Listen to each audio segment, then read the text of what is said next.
I lost the love of my life long before she died, not in a hospital room. Not on the day everyone brought flowers and whispered condolences. I lost her while she was still standing in our kitchen, still asking what I wanted for dinner, still sleeping on her side of the bed. I just didn't know it yet. I'm 78 years old now. Most nights, I sit in the dark long after the house has gone quiet. The clock ticks, but time feels heavier, slower, like it's waiting for something from me. Maybe this is it. When people talk about long marriages, they talk about 50 or 60 years, as if time itself proves something. They don't talk about the spaces between words, the pauses when two people stop reaching for each other without ever saying why. I met my wife when we were young enough to think love would carry itself, that it didn't need attention or care. We thought love was just there once you found it. She was 22, I was 24. We met on a warm afternoon that didn't feel important at the time. She laughed easily, freely, and she really listened, making you feel seen. When she looked at me, I felt like I mattered. That feeling can fool a man. It fooled me into thinking I'd always feel it without having to earn it again. We married young. You met someone good, you built a life, and you kept moving. That was the plan. The early years were busy, but warm. Small apartments, shared jokes. She hummed when she cleaned, and I loved the sound of her voice telling me small things about her day. Back then, I came home earlier. I noticed when she cut her hair. I noticed when she was quiet. I noticed when she needed me. Somewhere along the way, I stopped noticing. It didn't happen all at once. Love doesn't collapse. It thins out, slowly, quietly, like fabric worn down by years of use. Work got heavier, and responsibility followed me home. I told myself I was tired, that tomorrow would be better, that she understood. She'd wait for me at the table, and I'd stay standing, flipping through mail. She'd ask how my day was, and I'd answer with facts instead of feelings. Her eyes would drift away, learning not to expect more. There were signs. She stopped asking certain questions, stopped touching my arm when she spoke. She stopped inviting me into her inner world, not because she didn't care, but because she'd learned I wasn't coming. I thought we were stable, and that was enough. In my 40s, I was proud of how little drama there was. No shouting, no slammed doors. But I didn't understand that silence can be louder than anger. It can be a decision. She filled her time with gardening, a book group, volunteering. She found places where her presence was noticed. I called it independence. I didn't ask what she was independent from. At night, we lay in the same bed, facing different directions. I don't remember when she stopped reaching for my hand. I just remember one day noticing it wasn't there anymore. When I turned 55, she tried to talk to me. She said she felt alone. I told her she was reading too much into things, that this was what long marriages looked like. She didn't argue. That should have scared me. Instead, I felt relieved. That night, she went to bed early. I stayed up, feeling like I'd avoided something unpleasant. That was the beginning of the end. Years passed, and our routines became predictable, almost professional. We functioned well. We just didn't feel much. I didn't realize how much she had pulled away until she started forgetting things. Small things at first. Then one afternoon, she looked at me and asked, Have we met before? That question hit me hard. Not because she forgot who I was, but because I realized how long it had been since she had truly known me. I became her caretaker. I was present in all the ways that could be measured. But presence isn't the same as connection. One evening, she sat by the window, holding an old photograph of us, young and happy. She asked softly, "Were we good to each other?" I answered too quickly, "Yes." She smiled, but it was the acceptance that comes after questions stop mattering. That's when I understood. I hadn't lost her to illness or to age. I had lost her to a neglect so quiet I never heard it happening. And the worst part was knowing she had tried to stay long before she learned how to leave while still standing right beside me. That night, I sat in the dark and finally admitted the truth. She hadn't left me at the end. She had left me in pieces, and I had been too busy to notice when each one disappeared.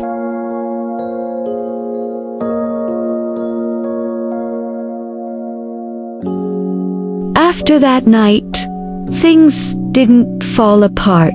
They didn't even change much on the surface. That's what made it harder to understand later how something so important could disappear without leaving a mess behind. Mornings still came. Coffee still brewed. The same chair still waited for me at the table. She still folded laundry the way she always had, neat and careful, as if order itself was a kind of promise. If someone had looked in from the outside, they would have seen a marriage that had simply grown old. Inside, though, something had shifted.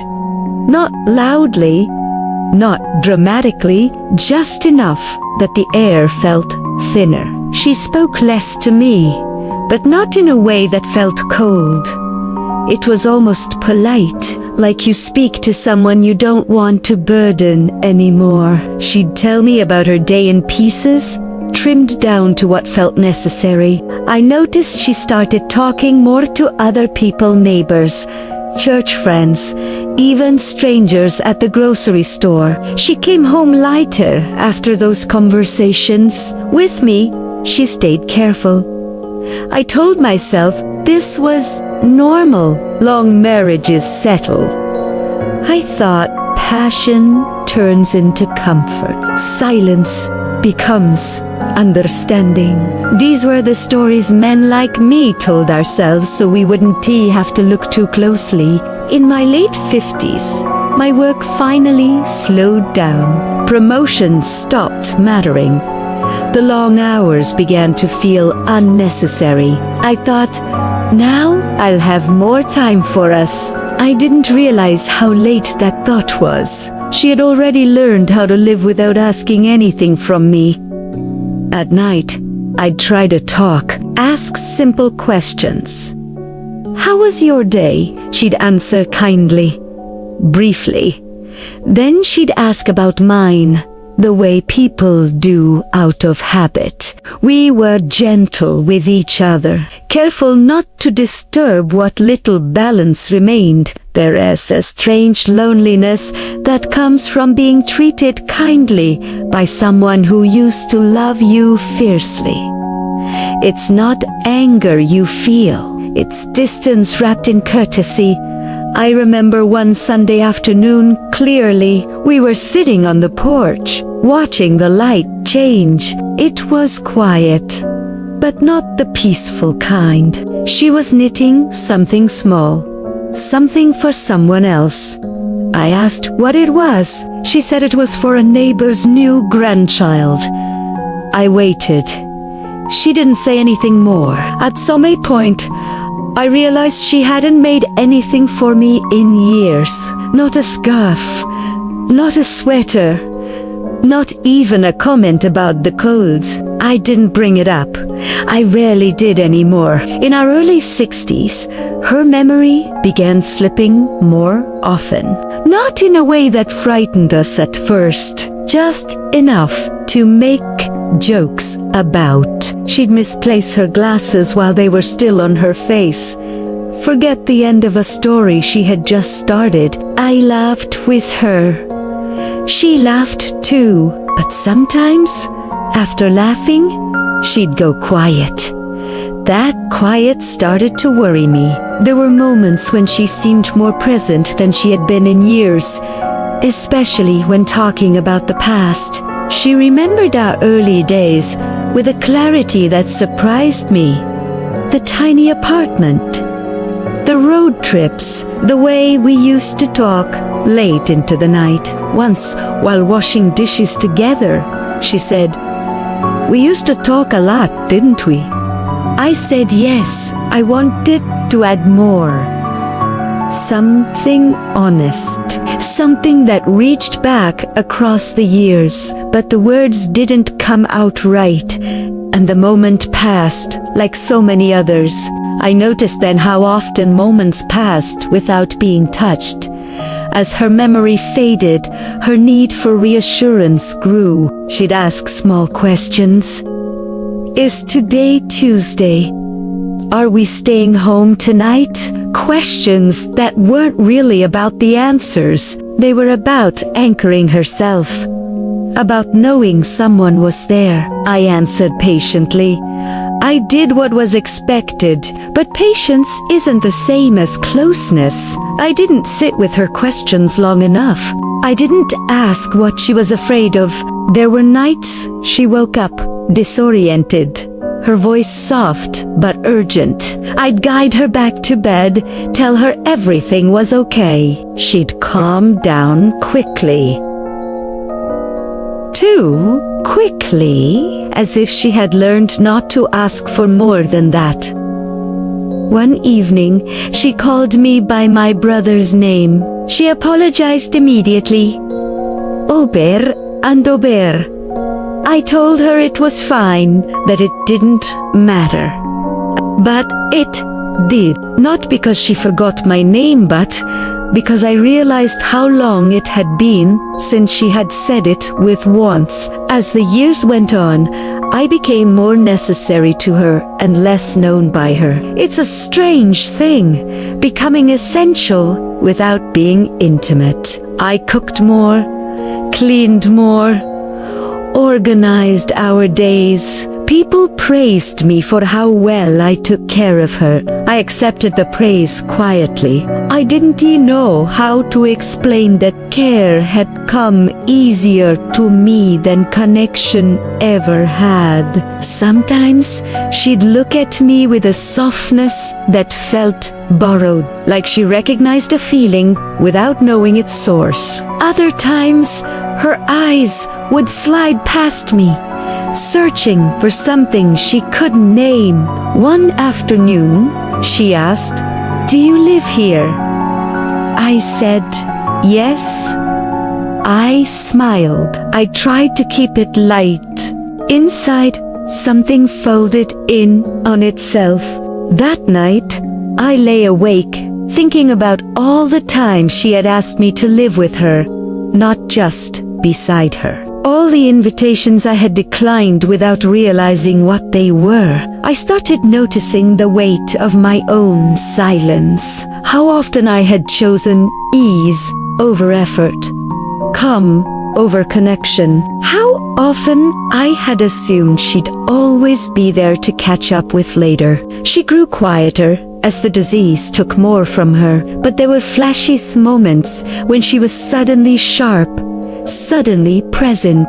In those moments, she'd look at me with something close to sadness. Not accusation, just awareness. Once, during one of those moments, she touched my hand and said, "You were always very busy." There was no anger in her voice, just observation. I wanted to say, I was sorry. I wanted to tell her I should have listened more, loved more carefully. I wanted to say, I saw it now. Instead, I squeezed her hand and said nothing. That silence followed me for days. As she declined, People spoke to me about strength, about devotion, about how lucky she was to have me. I nodded. I played the role well. Inside, I felt like a man who had arrived at the wrong moment with all the right intentions. Late one night, as I helped her into bed, she looked at me and asked, "Are you tired?" I said yes. She nodded and turned away.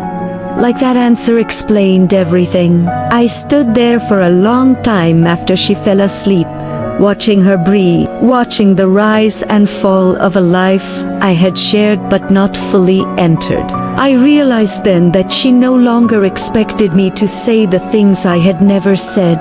That expectation had faded quietly, just like so much else. And as I turned off the light, it struck me with a heaviness I couldn't shake. I was finally paying attention at the exact moment she was losing the ability to notice.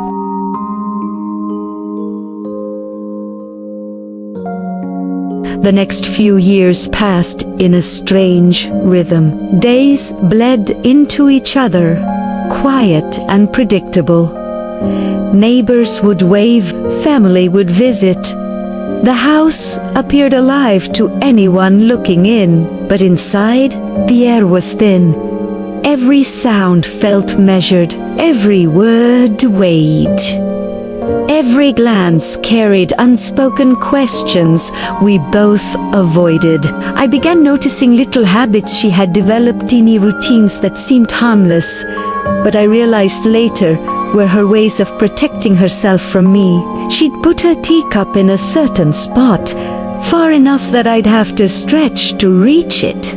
She'd turn pages of a book slowly, almost deliberately, like counting each second before I could interrupt with a question or comment. She had mastered the art of pacing her presence so she wouldn't collide with me. I should have noticed sooner, but I didn't. We rarely argued anymore. That wasn't love. That was survival. Two people learning how to exist under the same roof without making each other uncomfortable. One evening, we sat at the dining table after a quiet meal. She said, almost to herself, "I remember when we used to dream about everything." I looked up, trying to remember the exact moment when dreaming had become optional. I couldn't find it. It had slipped away somewhere between work, chores, children, and the silence we both had cultivated. I wanted to tell her how I remembered toothy little nights in college apartments, the road trips in our old car, laughing so hard we cried, but my voice felt too heavy. The memory tasted bittersweet. Instead, I nodded and took a sip of my water. She didn't look at me. She just continued quietly, almost like she was talking to a ghost of herself. In our mid-60s, I began to notice the subtle decline in her health beyond memory lapses. Her steps became slower. Her hands trembled when she held her coffee cup. The laughter I loved so much grew softer, more measured, as if she had learned to ration it carefully. I did everything expected of a devoted husband. Dr. Bisit's medications, scheduling, careful monitoring. But love isn't measured in checklists. I knew this, and yet I kept pretending that it was enough. One rainy afternoon, she asked me to sit with her in the living room. She picked up an old photo album and flipped the pages slowly. I watched her face as each photograph pulled her deeper into memory. She paused at a picture of us laughing by the lake, our hair lighter, skin untouched by worry. "I miss us," she whispered, not looking at me. I swallowed hard. I wanted to say so many things. That I missed her too, that I wished I had noticed sooner, that I had been blind, but I remained silent. The words would have shattered something fragile. Silence, I thought, would protect her. Weeks later, she began asking more questions, small ones, almost innocent. Do you think the roses are blooming this year? Did we lock the front door? Is Dina ready? I answered politely, gently, as I always did. But each question felt heavier than the last, carrying more than the words themselves. I realized she wasn't asking about the roses or the door. She was asking about us, about whether we still existed in the same way we once did. There were nights when she woke in panic, confused by time and place. I guided her back to bed, whispered that everything was fine, kissed her forehead, and she calmed. Too quickly. Too quietly. She had learned not to demand more than that. The years that followed were marked by small moments that carried the weight of decades. A hand brushed mine on the armrest. A glance lingered longer than usual. A soft laugh escaped. But I always felt a wall between us, a barrier built of years of neglect and unspoken words. I tried to bridge it. I sat closer, offered more attention, spoke more carefully, but it was never enough. The timing had slipped, and I was always chasing her presence rather than meeting it. One night, while helping her into bed, I asked, "Do you feel safe?" She nodded faintly, eyes closed. That nod, so small, so quiet, felt heavier than any argument we had ever had. She was safe. She had survived. I had survived. But the warmth, the closeness, the intimacy we once shared, it was gone.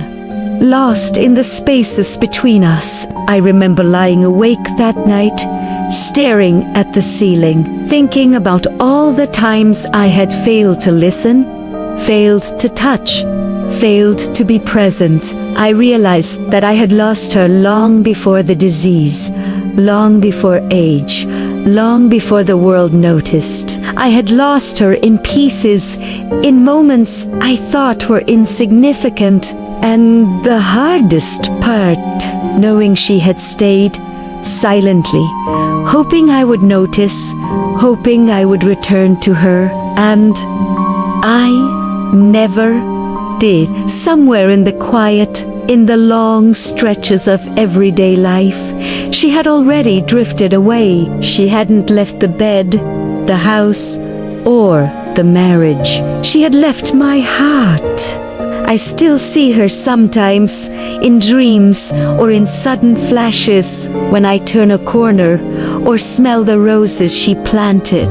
She smiles at me the way she used to, and it cuts deeper than any grief, deeper than any sorrow. It's a reminder that love can be gone while someone is still there, breathing, living, existing.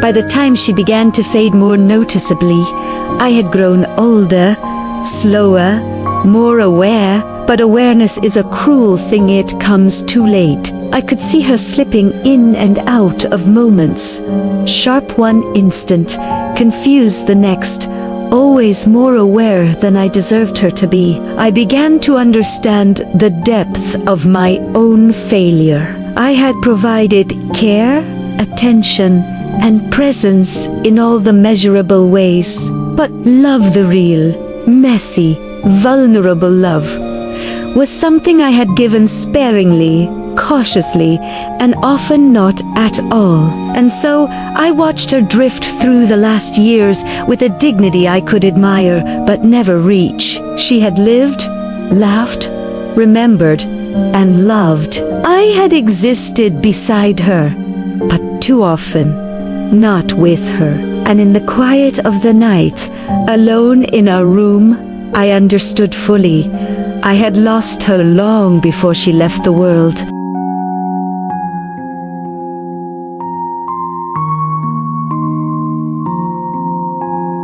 The days grew shorter, though the hours felt longer. I moved through the house quietly, careful not to disturb her, careful not to notice too much. It was easier to pretend everything was fine than to face the truth that lingered between us, heavy and patient. I watched her from across the room sometimes, folding laundry, knitting, arranging flowers on the table. She looked older, slower, and yet there was a grace in the way she moved, a resilience I had taken for granted. She carried herself like someone who has survived decades of disappointment, of neglect, of quiet absence, and still managed to smile. I thought often about the moments I had ignored, the nights I fell asleep without listening, the mornings I rushed out to work without noticing her face, her small gestures, her subtle invitations for closeness. I thought about the day, she said softly. I feel lonely, and I told her she was imagining things. That memory haunted me most of all. In my 70s now, I could feel time slipping faster. My body aches, my back reminds me of every mistake, every mischance, and yet the heaviest ache is the one in my chest, the weight of all the years I could have spent fully present, that I wasted being absent while standing right beside her. She began to forget things more often. Names, faces, the sequence of the day. Sometimes she called me by my brother's name again. Sometimes she laughed at stories she had told me a dozen times before. I tried to laugh with her, tried to reassure her, tried to fill the space I had allowed to grow so wide between us, but nothing could erase the years lost. There were nights she would wake, trembling, and I would hold her hand, guiding her back to the bed.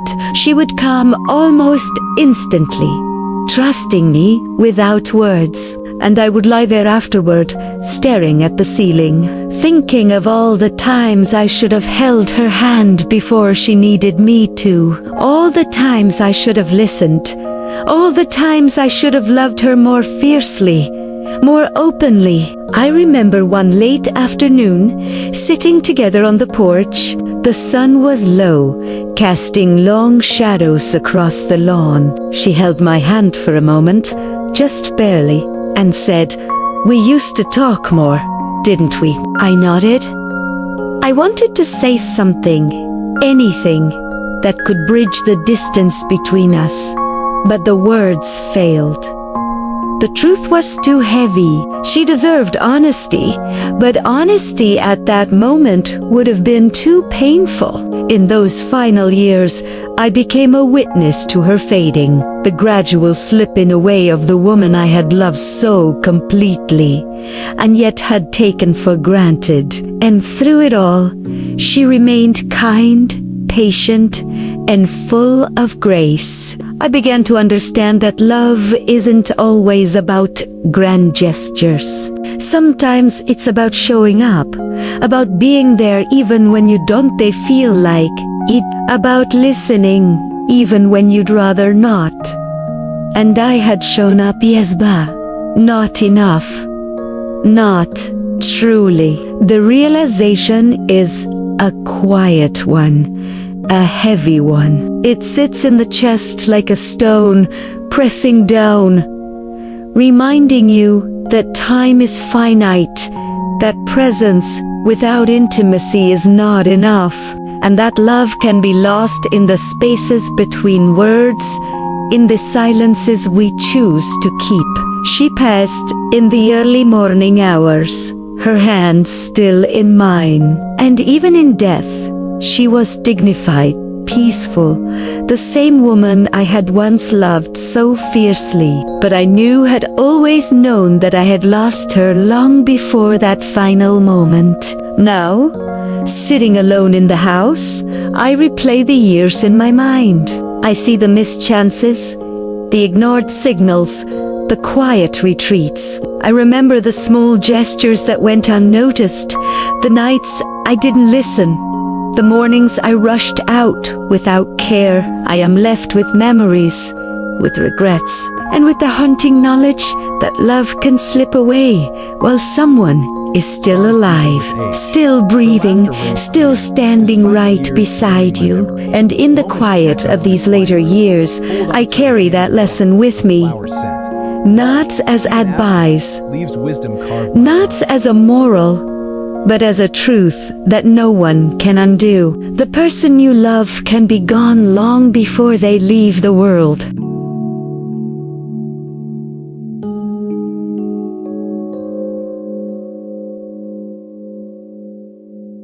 I never really understood what it meant to lose someone while they were still here until the last years with her. It wasn't the disease, or the age, or the wrinkles that marked her fading. It was the quiet spaces I had created, the absence I had allowed, the moments I never leaned into when she reached for me. I see now that the love I thought I had kept, I had actually let slip through my fingers bit by bit over decades. Small gestures ignored, soft words left unspoken, nights I went to sleep without listening. Every one of those moments added to the distance, and eventually there was a chasm no apology could bridge. Even after she became dependent on me, even when I took care of her meticulously, I knew the truth.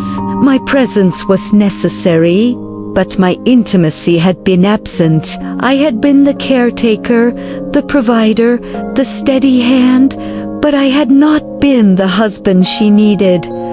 Not fully, not truly. There were times she would look at me and I would see recognition in her eyes, like a memory of something I had once been. And in those fleeting glances, I felt a grief that belonged not only to her, but to me as well. I remember the last conversation we had, sitting in the living room with the sun streaming weakly through the blinds.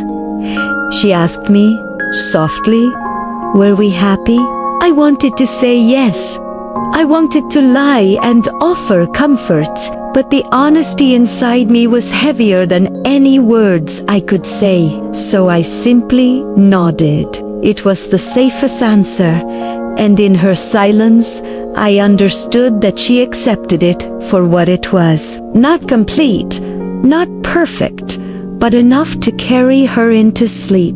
After she passed, I would wander through the house at night, listening to the quiet she had left behind, the chairs, the books, the photos, they all whispered fragments of memory, reminders of what had been and what I had lost. I touched her things sometimes, almost instinctively, as if holding them could pull her closer again. And yet, the hardest part was not the absence of her body. It was the absence of what I had failed to nurture: the intimacy, the warmth, the laughter, the small invitations to connect that I had ignored all those years.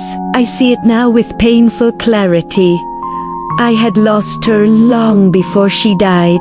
She had been right there beside me, living, breathing, hoping I would see her, and I didn't. I was too caught up in work, in routine, in the comfort of what I thought was a stable marriage.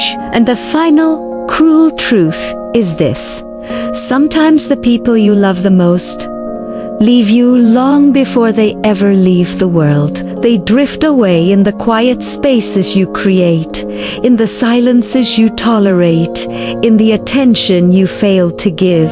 I sit in the living room now, empty cups of tea on the table, photographs staring back at me, and I think of her smile, her laughter, the way she used to listen and lean in, the way she loved without measure. I am left with regrets, with memories, and with a truth that cannot be undone.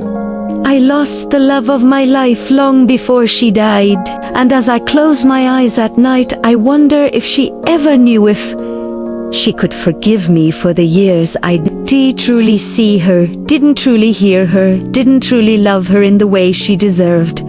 The house is quiet now.